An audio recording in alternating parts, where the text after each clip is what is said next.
So moving ahead, ये आप समझ गए होंगे डेफिनेशन इनकी, ये अपने को मेंशन करनी है डेफिनेशन हर्बर्ट स्पेंसर की सोशल इवोल्यूशन की। अब देखिए दूसरे शब्दों में उद्विकास की प्रक्रिया के फलस्वरूप ही कालांतर में समय के साथ साथ जीव जगत और वनस्पति जगत एक दूसरे से पृथक होते गए। इसी प्रक्रिया के कारण मनुष्य जाति का उद्विकास बंदर जैसे पशुओं से होता हुआ आज जो विकसित मानव है, होमो सेपियंस जिसको बोलते हैं, होमो सेपियंस। और आज इतना ही नहीं, ये जो होमो सेपियंस हैं, इनके उद्विकास की प्रक्रिया रुक नहीं गई है, ये निरंतर उद्विकास की प्रक्रिया में है। और आज के, यदि आपने नाम सुना हो नोआन हरारी, जो आज the most brilliant living brain माने जाते हैं, जीवित सबसे इंटेलिजेंट जीवित मस्तिष्क जिन्हें माना जाता है, नोआन हरारी, वो होमोड्यूस की बात करते हैं।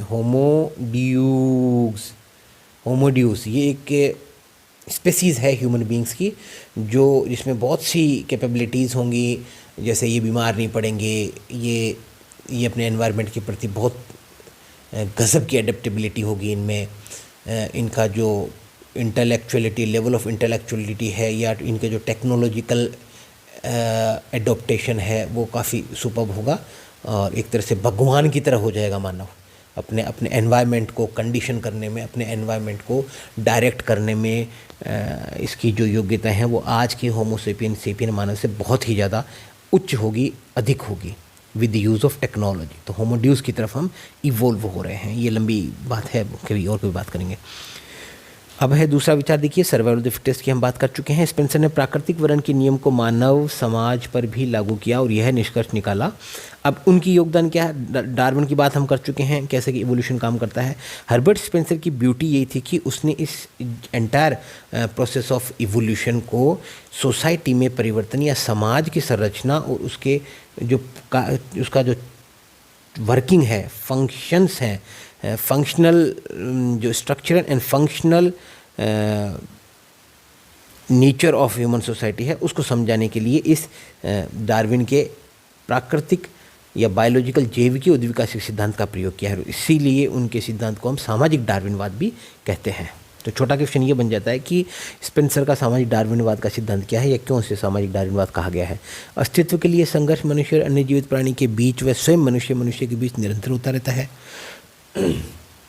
और इस संघर्ष में केवल सबसे उपयुक्त योग्यतम जीवित रहता है। हर्बर्ट स्पेंसर खुद 6-7 भाई थे, 6-7 संतानें थी, उनमें से सिर्फ ये he was the only one who could survive, जो अकेला ही जीवित रह सका। बाकी सारे इसके जो भाई बहन थे, सिबलिंग्स थे, दे लॉस्ट देयर लाइव्स, और शायद to some extent this very experience made him to think in this particular line of argument कि सबसे जो योग्य होता है वही जीवित रहता है। इसका मतलब है कि वो खुद को सबसे योग्य मानते थे। ये हिल साहब ने कुछ एक कमेंट किया है, उद्विकास की प्रक्रिया को चेतन जगत पर लागू करके स्पेंसर ने योग्यतम के जीवित रहने के सिद्धांत को प्रतिपादित किया। Okay, no doubt. उनके अनुसार चेतन जगत जो लिविंग बींग्स हैं, the world of living beings हैं, में अस्तित्व की रक्षा के लिए, ये देखिए अस्तित्व की रक्षा यानी कि जो सिक्योरिटी और कंटिन्यूटी, ये एक इंस्टिंक्ट्स होते हैं। हर परिस्थिति में मानव या जीवित प्राणी है वो सुरक्षित रहने की कोशिश करता है। ठीक है, जब हम एनवायरनमेंट में किसी खतरे को भांपते हैं तो हमारा मैकेनिज़्म, जो अलर्ट मैकेनिज़्म है, अलर्ट सिस्टम, वो वर्क करना शुरू करता है और हमें अलार्म करता है वो, और हम उसके अकॉर्डिंग उस स्टिमुलस को रेस्पॉन्ड करने की कोशिश करते हैं और इसी प्रकार से अपना अस्तित्व बनाए रखते हैं। निरंतर संघर्ष होता है। जीवित प्राणियों की अलग अलग जातियाँ होती हैं। एक जाति का जीव दूसरी जाति के जीव का आहार होता है। इस प्राकृतिक चरण वर्ण छोड़ो इनको, प्रत्येक जीव अपना अनुकूलन प्रकृति के साथ करे। जो प्राणी अपने कुछ दोषों, देखो यहाँ पे ये कुछ शब्द हैं जो उनकी फिलोसॉफी को एक डेफिनेट डायरेक्शन में ले जा रहे हैं। अपने कुछ दोषों यानी कि जो कमज़ोर है, जो ख़त्म हो रहा है, वो अपने कुछ दोषों की वजह से ख़त्म हो रहा है, यानी कि ब्लेमिंग द विक्टिम। यहाँ आप समझने की कोशिश कीजिए, एक बच्चा आईएएस इसलिए नहीं बना क्योंकि वो खुद ही लायक नहीं था आईएएस बनने के लिए या प्रोफेसर बनने के लिए, क्योंकि उसमें खुद में कुछ इंट्रिंसिक, कुछ इनबिल्ट या बाय डिफ़ॉल्ट कुछ ऐसी उसकी खुद की इंडिविजुअल कुछ प्रॉब्लम्स थी जिसकी वजह से वो नहीं बना। It means blame that particular person for his failure. वो यही कहना चाह रहे हैं, क्योंकि जो सक्षम है, जो सबसे योग्य है, वो तो अपने आप सफलता, वो तो डेफिनेटली सक्सेसफुल होगा ही। तो उनका विचार ये था कि जो असफल है ना, उसका दोष कोरा उसी का है, आप सिस्टम को ब्लेम नहीं कर सकते। You can not blame this system. उसे नाचना नहीं आता था, यहीं तक सीमित रखें। आप यह नहीं कहें कि आंगन टेढ़ा था, ठीक है, के कारण प्रकृति के साथ सफलतापूर्वक अनुकूलन नहीं कर पाते हैं। प्रकृति उन्हें मार डालने के लिए चुन लेती है, अर्थात प्राकृतिक नियम के अनुसार उनका अस्तित्व समाप्त हो जाता है। स्पेंसर ने प्राकृतिक वर्ण के सिद्धांत को भी प्रस्तुत किया और उसे मानव समाज पर लागू किया। अब देखिए, ये तो था आपका सावयव सिद्धांत। अब दूसरा है सावयव से समानता।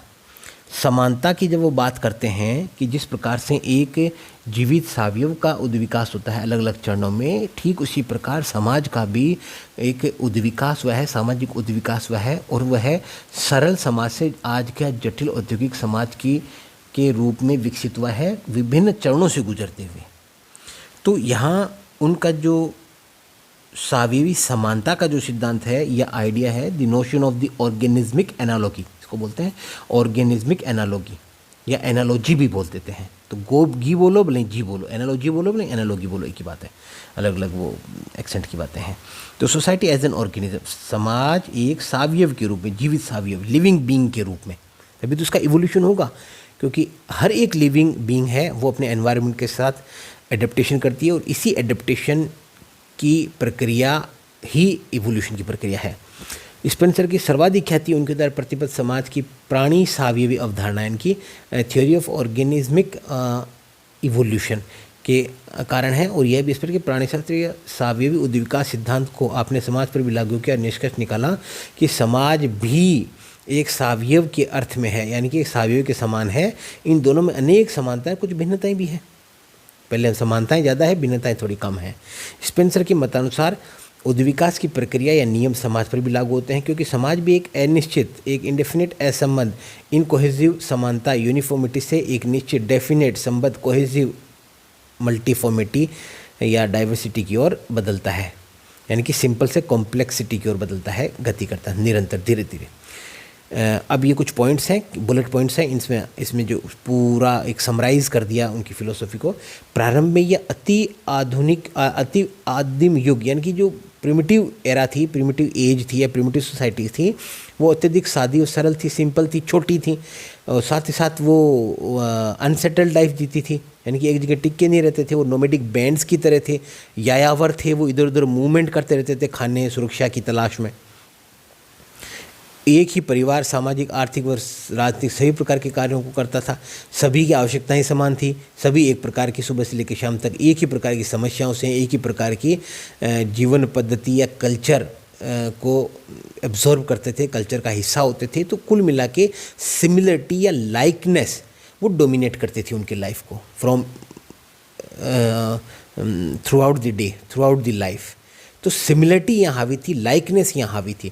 तो इस प्रकार का जो एक सामाजिक ताना बाना होता है, सामाजिक ढांचा जो होता है, उससे हम उस समय की जो व्यवस्था है उससे आप आगे पढ़ेंगे, एमिल डर्कहाइम के बारे में पढ़ेंगे, तो उन्होंने इसे मैकेनिकल सॉलिडरिटी, यांत्रिक एकता का है। वो एकता, वो संबद्धता, वो कोहेसिवनेस या वो सॉलिडरिटी या वो मोरल ऑर्डर जो लाइकनेस की वजह से पैदा होता है। अब ये सब समान होते हैं, तो सारे समान लोग जब एक जगह पे होते हैं तो उनमें एक प्रकार की नेचुरल एक सिमिलरिटी ब्रिंग्स यूनिटी वाली बात होती है कि समान लोगों में एकता ज़्यादा होती है। वो कहते हैं ना कि birds of a feather flock together, एक जैसे पंखों वाले जो पक्षी होते हैं वो एक साथ उड़ते हैं। तो इनकी जो एकता थी वो उसी प्रकार की थी। जो नोमेडिक बैंड्स थे, सिंपल सोसाइटीज़ थी, प्रिमिटिव सोसाइटीज़ थी, ट्राइबल सोसाइटीज़ थी, इवोल्यूशन के जो स्पेक्ट्रम के जो शुरुआत की सोसाइटी थी, एलिमेंट्री सोसाइटीज़ थी, इनमें समानता अधिक थी। और इसी समानता की वजह से उस समय जो ऑर्डर था वो मॉरल ऑर्डर था, एक प्रकार का समानता के आधार पर उनमें एक संबद्धता थी, एक व्यवस्था पनपी थी। और इस व्यवस्था को ही यांत्रिक सुदृढ़ता, मैकेनिकल सॉलिडिटी आपके एमिल डर्कहाइम का है।